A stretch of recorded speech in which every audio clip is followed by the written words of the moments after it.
Shadab Law Classes in association with Dynamic Augments. Hello everyone, आज जो हम topic समझने जा रहे हैं या तो मैं उसका नाम रख दूं कस्टडी, और उससे भी बेहतर सेक्शन नंबर 187 ऑफ बीएनएसएस। आज जो हम ये टॉपिक समझने जा रहे हैं, देखिए एक बात मेरी आप ध्यान से सुनिएगा। जब पुलिस ऑफिसर इन्वेस्टिगेशन करते हैं और उनकी इन्वेस्टिगेशन 24 आवर्स में कंप्लीट नहीं होती है, कितने आवर्स में? 24 आवर्स में कंप्लीट नहीं होती है इन्वेस्टिगेशन, ठीक है? तो section number 187 red with section number 58 picture में आ जाते हैं।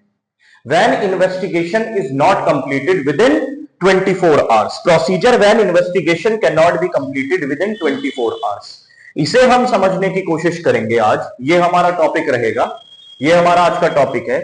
आप मेरी बात जरा ध्यान से सुनिएगा। मान के चलिए कोई ए है जिसे पुलिस ऑफिसर अरेस्ट करते हैं, और उसे अपनी कस्टडी में रखते हैं। तो सेक्शन नंबर 58 ये बात कहता है कि जो भी बंदा अरेस्ट करा है पुलिस ऑफिसर ने, ठीक है, सेक्शन नंबर, अगर उनकी इन्वेस्टिगेशन 24 घंटे के अंदर अंदर खत्म नहीं हुई है, ठीक है, उनकी इन्वेस्टिगेशन या इंटेरोगेशन, जिसे उन्होंने अरेस्ट किया है उनके साथ उनकी इंटेरोगेशन 24 घंटे के अंदर अंदर नहीं खत्म हुई है, तो 24 आवर्स के अंदर विदाउट एनी डिले उन्हें मैजिस्ट्रेट के सामने उस पर्सन को ए को पेश करना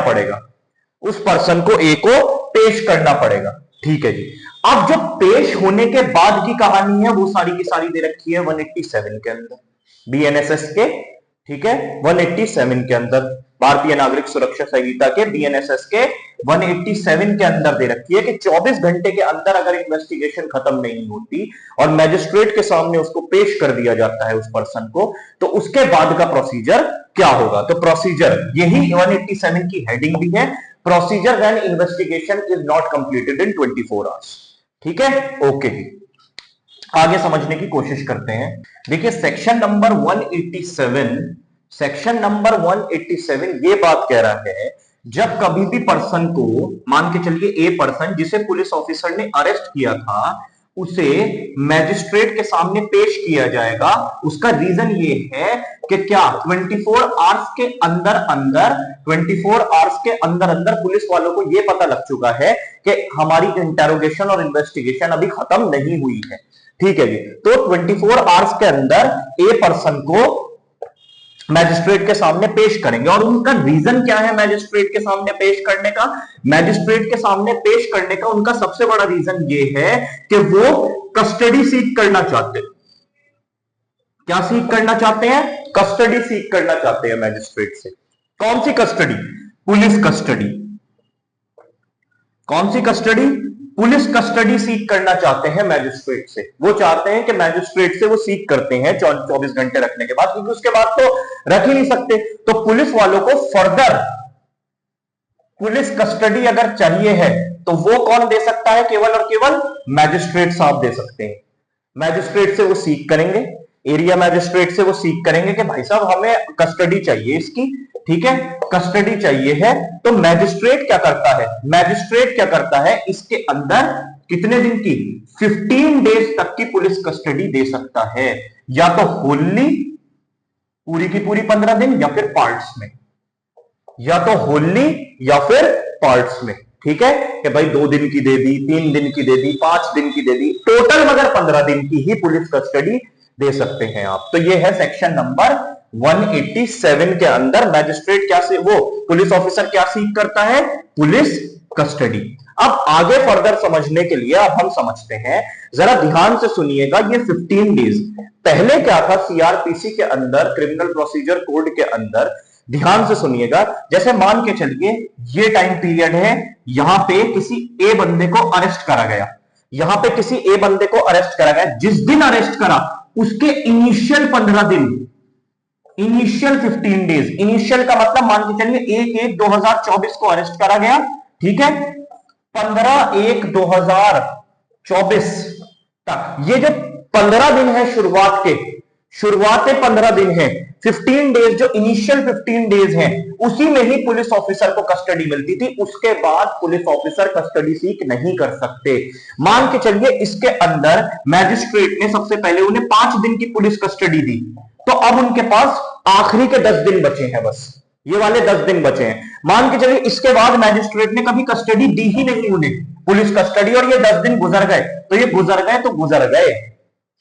अब आप फर्दर कस्टडी आप सीख नहीं कर सकते। तो इनिशियल 15 दिन का एक बार लगा रखा था पुलिस ऑफिसर के लिए कि इनिशियली 15 डेज है आपके पास, 15 डेज की ही कस्टडी, शुरुआती 15 डेज की ही कस्टडी मिलेगी, चाहे तो पूरी 15 दिन ले लो, दे सकता है, मैजिस्ट्रेट की डिस्क्रिप्शन है, या फिर 3, 4 ऐसे ऐसे करके वो दे देगा। बात ये वाली भी हमें समझ में आ गई, बात ये वाली भी अभी समझ में आ गई। अब हमें ये देखना है अब बीएनएसएस के अंदर ये चीज को कर क्या दिया है, मैं आपको अभी समझाता हूं। अब बीएनएसएस के अंदर इस चीज को कर क्या दिया है, ये अभी समझने की चीज है, ठीक है, समझते हैं। अब बीएनएसएस के अंदर मेरी बात अब जरा ध्यान से सुनिएगा कि बीएनएसएस के अंदर अब जरा ध्यान से सुनिएगा, ठीक है। ये चीज समझने के लिए पहले आपको सेकंड समझना पड़ेगा, 188 का सेकंड का प्रोवाइजोस जो दे रखे हैं उसे समझना पड़ेगा, ठीक है। मान के चलिए पुलिस ऑफिसर जो है यहां पे अरेस्ट करता है, ठीक है। अरेस्ट करने के अब पुलिस ऑफिसर ने जब अरेस्ट करा और फर्दर कस्टडी सीख करी, ध्यान से सुनिएगा, मान के चलिए 15 दिन की वो होती है और 75 दिन, ठीक है। अब यहां पे 15 + 45, मैं ऐसे क्यों लिख रहा हूं अभी देखिएगा आप। क्या होता है, पुलिस वालों ने अरेस्ट करा और अपराध जो है वो 10 साल से ऊपर है, ये अपराध 10 साल से नीचे है। ऐसा अपराध करा है, जिस बंदे को अरेस्ट किया गया है ऐसे अपराध में अरेस्ट किया गया है जिसका पनिशमेंट 10 इयर्स अबव है। तो पुलिस वालों से ये है, जब उन्होंने इन्वेस्टिगेशन शुरू करी है और बंदा कस्टडी के अंदर है, कैसी, या तो पुलिस कस्टडी या फिर जुडिशियल कस्टडी, या तो पुलिस कस्टडी 15 दिन की पुलिस कस्टडी के बाद अगर जब आप पेश करते हैं तो बंदा हमेशा जुडिशियल कस्टडी में जाता है, जज अपने पास रखेगा जेल के अंदर, ठीक है, जुडिशियल कस्टडी। तो 15 दिन की पुलिस कस्टडी और बची हुई 75 कैसे, जो 10 साल से ऊपर के अपराध हैं। पुलिस वालों ने जिस दिन इन्वेस्टिगेशन शुरू करी उसके 90 डेज, कितने, 90 डेज, 90 दिन तक बंदा कस्टडी में रहेगा। कस्टडी मतलब पुलिस प्लस जुडिशियल कस्टडी मिला के 90 डेज तक, जिस दिन इन्वेस्टिगेशन पुलिस ऑफिसर ने शुरू करी, अरेस्ट करा, अरेस्ट होने के बाद 15 दिन क्या उसे पुलिस कस्टडी और 75 दिन क्या उसे क्या रखा, 25 डेज जुडिशियल कस्टडी में, टोटल 90 डेज। जब अपराध 10 साल से ऊपर का है, जब अपराध कौन सा है जो इसने किया है, 10 साल से ऊपर का अपराध है जिसमें पनिशमेंट 10 साल से ऊपर है, तो ज्यादा से ज्यादा मैक्सिमम आप उसे कितना रख सकते हैं, 90 डेज रख सकते हैं कस्टडी के अंदर।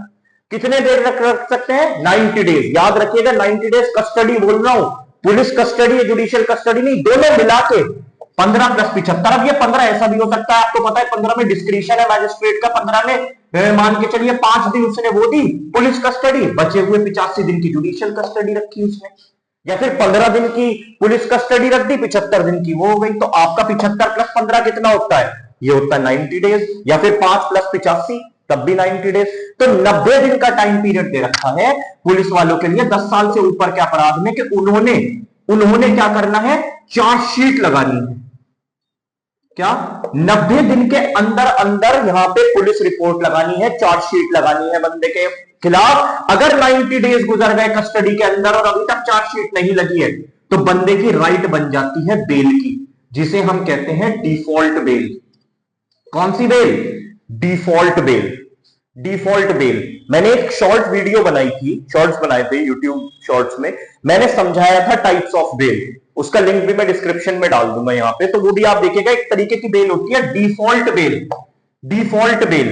डिफॉल्ट बेल ये होती है, अब ये part of default on the part of procedure है या default on the part of police officer है कि अभी तक उन्होंने चार्जशीट नहीं लगाई, 90 दिन गुजर चुके हैं, 90 दिन गुजर चुके हैं और बंदा कस्टडी में ऑलरेडी 90 डेज रह चुका है। तो क्या होगा, उस बंदे को डिफॉल्ट बेल मिल जाएगी। क्या मिल जाएगी? Default bell. सेम केस यहां पे 10 साल से नीचे के अपराध में, ठीक है, 15 दिन पुलिस कस्टडी के और 45 दिन जुडिशियल कस्टडी के, इररिस्पेक्ट ऑफ जब मैजिस्ट्रेट ने 15 दिन दिए हो, मैजिस्ट्रेट ने 15 दिन पुलिस कस्टडी के दिए हो, या फिर मैजिस्ट्रेट ऐसा भी कर सकता है कि उसने 10 दिन पुलिस कस्टडी दी तो 50 दिन की जुडिशियल कस्टडी हो गई। मगर 10 साल से नीचे के अपराध में 60 डेज के अंदर अंदर पुलिस वालों को क्या लगाना है? पुलिस वालों को क्या लगानी है?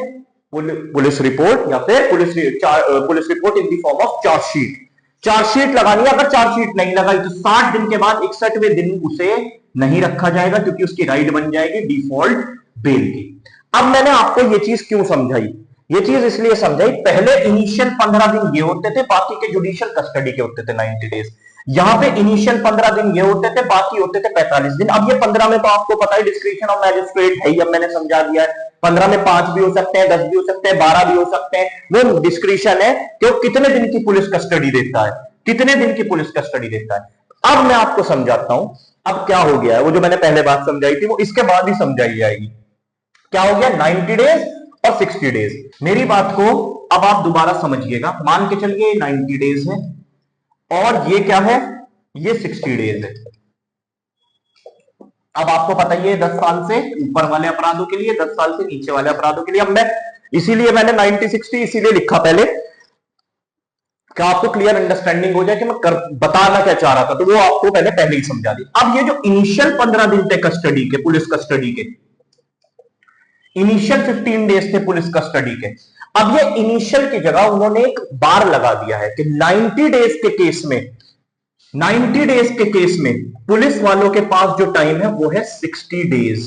ध्यान से सुनिएगा आप। और 60 डेज के केस में पुलिस वालों के पास टाइम है 40 डेज। पुलिस की कस्टडी अभी भी उन्होंने 15 दिन की रख रखी है कि टोटल कस्टडी ने 15 डेज की मिलेगी, मगर उसमें एक क्राइटेरिया ऐड कर दिया है बीएनएसएस के अंदर कि ये जो शुरुआती 60 दिन में कभी भी 15 दिन ले लो आप।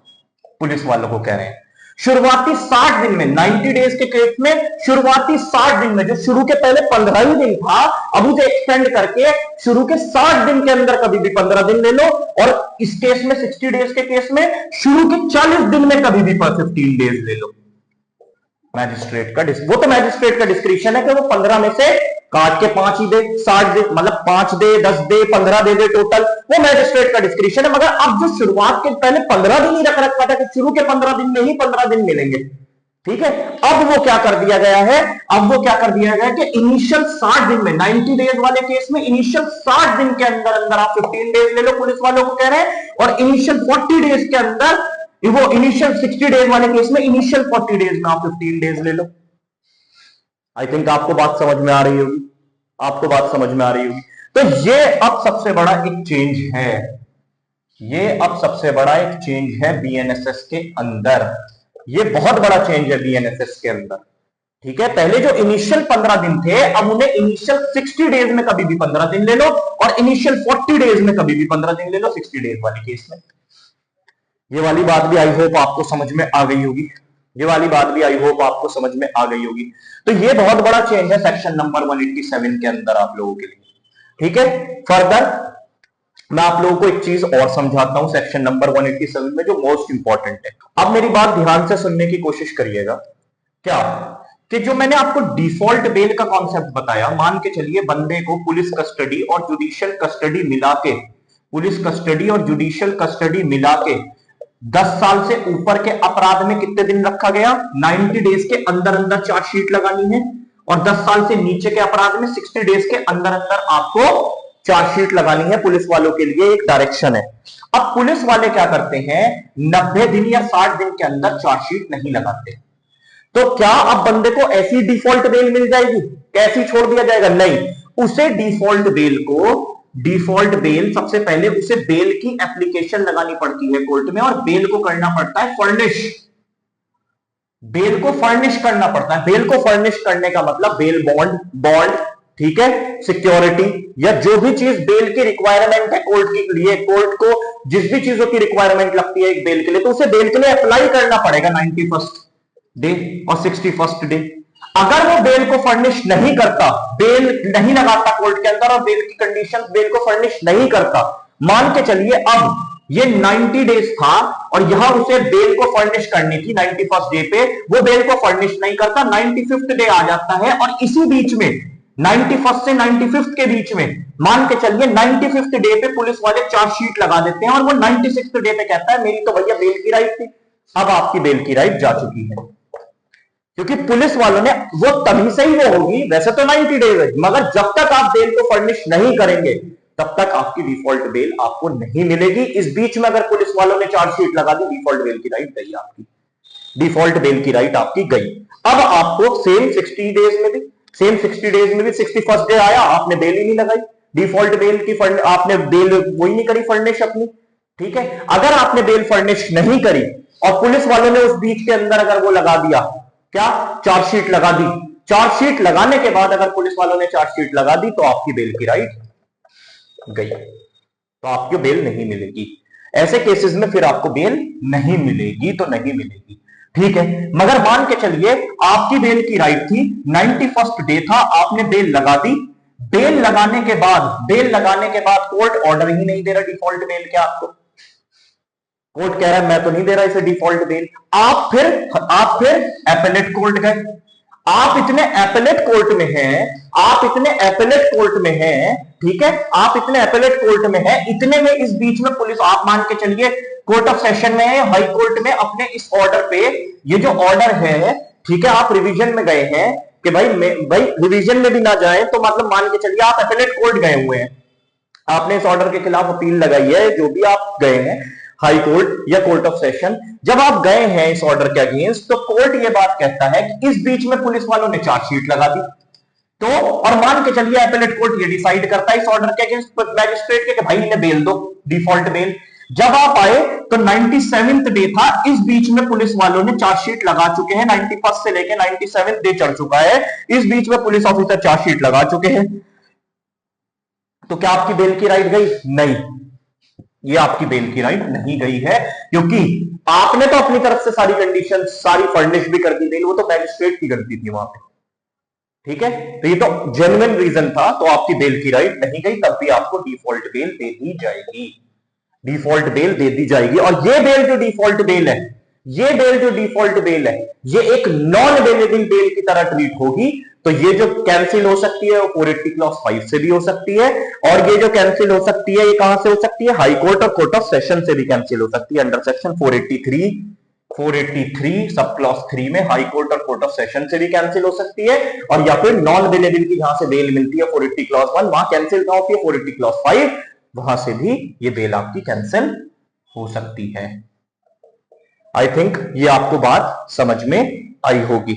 अब फर्दर मैं इसको एक दो पॉइंट्स और हैं जो मैं आपको समझाने की कोशिश करता हूं। अब मेरी बात समझिए, मान के चलिए ए किसी बंदे को अरेस्ट किया, अब किसी रीजन की वजह से पुलिस वालों को अब क्या चाहिए? पुलिस कस्टडी चाहिए, पुलिस कस्टडी चाहिए, ध्यान से सुनिएगा, पुलिस कस्टडी चाहिए पुलिस वालों को। तो अब किसी रीजन की वजह से मैजिस्ट्रेट साहब बैठे नहीं है, एब्सेंट है, मैजिस्ट्रेट इज नॉट प्रेजेंट, ठीक है। अब मगर पुलिस वालों को तो पुलिस कस्टडी चाहिए, मैजिस्ट्रेट साहब बैठे ही नहीं है, ठीक है, किसी भी रीजन की वजह से मान लीजिए।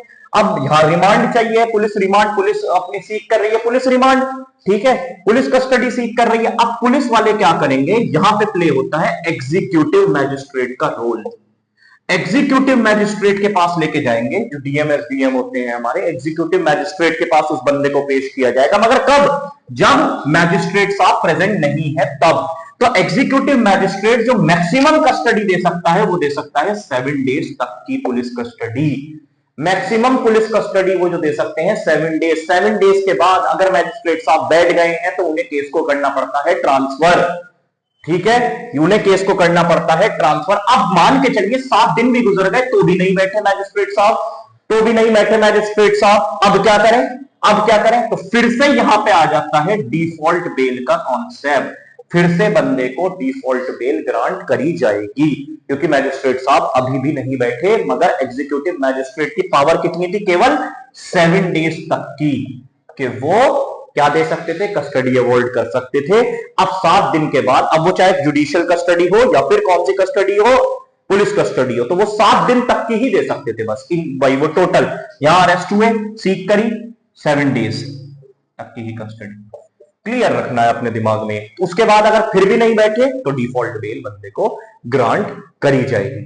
अब कभी कभी हमारे दिमागों में एक रीजन और आता है कि भाई हमें ये तो बताइए सर कि मान के चलिए यहां बंदे को अरेस्ट करा, अब ये 15 दिन के अंदर जो अरेस्टेड वाला दिन है, जिस दिन अरेस्ट किया गया है, क्या वो काउंट होगा या नहीं होगा? वो बिल्कुल काउंट नहीं होगा, वो बिल्कुल भी काउंट नहीं होगा। जिस दिन अरेस्ट किया गया है उसे एक्सक्लूड करा जाएगा। बाकी के बचे हुए 15 डेज दिए जाते हैं पुलिस वालों को, बाकी के बचे हुए 15 दिन दिए जाते हैं पुलिस वालों को, वो एक्सक्लूड करा गया है। अब ठीक है कि अब आप ये 15 दिन के अंदर जिस दिन बंदे को 24 घंटे अरेस्ट किए हैं वो काउंट नहीं करेंगे, मगर वो कस्टडी मानी जाएगी कि वो भी कस्टडी है। ठीक है। और एक तरीके से एक लास्ट पॉइंट मैं आपको जो समझाऊंगा इसके अंदर, समझिएगा, जो सबसे इंपॉर्टेंट लास्ट पॉइंट है कि अब कस्टडी अगर आपसे पूछे कि कस्टडी कितने टाइप की होती है, तो सबसे पहली कस्टडी होती है पुलिस कस्टडी, एक होती है आपकी जुडिशियल कस्टडी। अब बस क्या इतनी है, मगर एज पर एक केस आया था Gautam Naulakha versus NIA, national investigating agency, 2021 का केस है ये। ठीक है, ये केस आया था गौतम नौलखा वर्सेस एनआईए, 2021 में एक केस आया था। ठीक है, ये रिसेंट ही केस है। इसमें हाउस अरेस्ट जो है उसे भी एक कस्टडी माना गया है। तो पुलिस कस्टडी, जुडिशियल कस्टडी और हाउस अरेस्ट। ठीक है, आई होप आपको कस्टडी का पूरा बैकग्राउंड जो है या पूरा जो कॉन्सेप्ट है वो समझ में आया होगा, बहुत अच्छे से आया होगा आई थिंक। ठीक है, और ये कब का है? जब इन्वेस्टिगेशन और इंटरोगेशन 24 घंटे के अंदर नहीं खत्म होती है तो क्या प्रोसीजर चलता है, वो मैंने आपको समझाने की कोशिश करी as per section 186 read with section 58 of BNSS, ये हमने समझा। So all the best.